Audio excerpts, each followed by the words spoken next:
Hello and welcome to EMG TV. I'm Amanda Wahenda and I'm here with Maureen Kahonge, Senior Manager, Business Development and Communication from AFRA. So I would love to know if you could give us a small debrief of the panel you already moderated today with the CEO of RwandAir and also the Group CEO of Kenya Airways. My name is Maureen Kahonge, Senior Manager, Business Development and Communications at AFRA.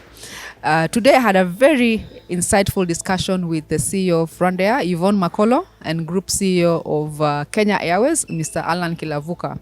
The discussion focused on how we can make African airlines sustainable in terms of the operations, in terms of their aspect on the environment, and various factors to ensure that from the operator's side, the issues that are affecting the operating environment, we're able to tackle them to have sustainable Africa. And how do you think that the collaboration is evolving among our African aviation stakeholders?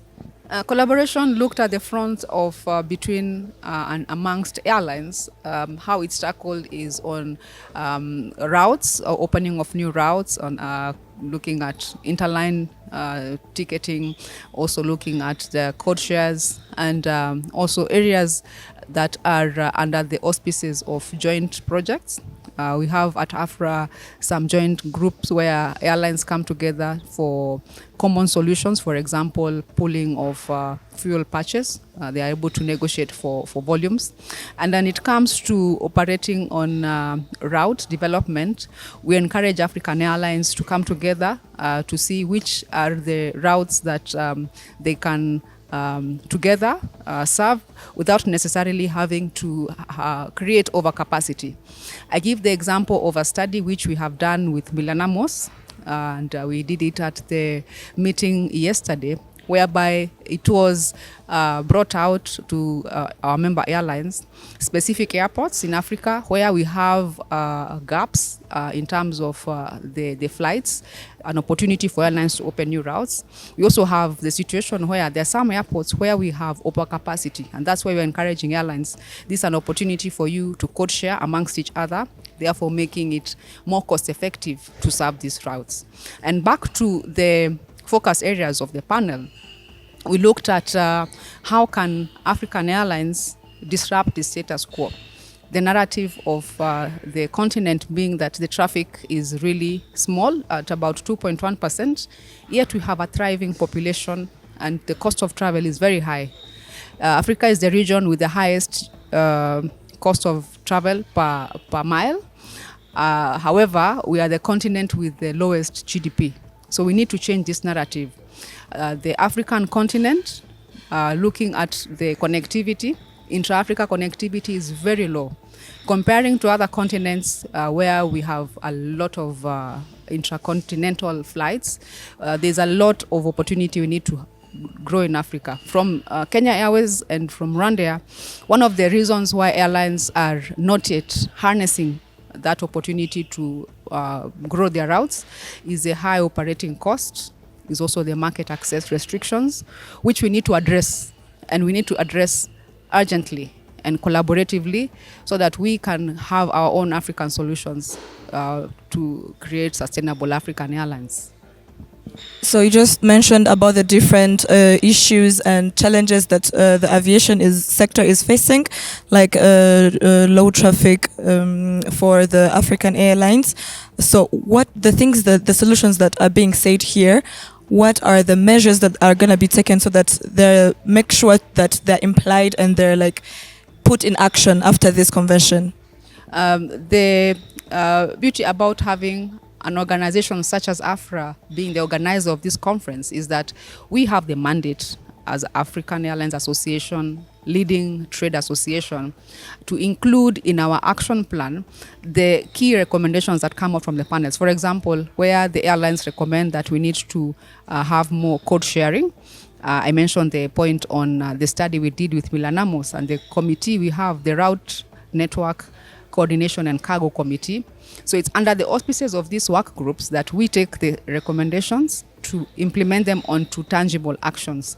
We have stakeholders present in the conference. We have airlines, we have airports, We have also civil aviation authorities, solution and service providers, and under each action touching specifically on each stakeholder, the take home is each of the organizations represented to implement under the specific focus area that is more relevant to them.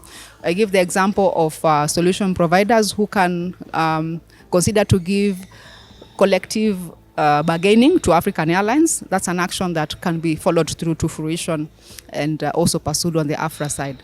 And our call also has been made to change the mindset, especially on the people who are the decision makers in the industry. Change the mindset so that we can have innovative solutions, African ideas, to prioritize African aviation. It's not a luxury, it's a priority. So let us prioritize African aviation. So the key actions to be implemented under the auspices of AFRA and also under the auspices of each and every stakeholder that has been represented at this conference. So aside from the different panels that were here and the topics that were brought here, you are like one of the women with good, very high titles in the African aviation sector. So how do you think that women in the aviation are being inspired or even promoted?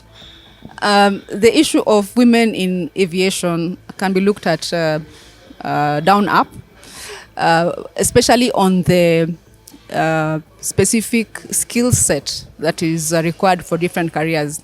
We have careers that are on the STEM related, like technical roles, where we see the women percentage-wise are underrepresented in terms of pilots. Like in Africa, average pilots is about 5%. Some of our member airlines are putting in place measures to even have numbers going up to 10%. Okay, we are not really at par at 50%, but some progress is being made. And then on the front of specific skill sets that are considered more feminine. So there are some career roles that are more dominated by women. Looking at the role in cabin crew, it's more women dominated. Even roles that are on HR, human resources, customer service, there we find more grouping of women.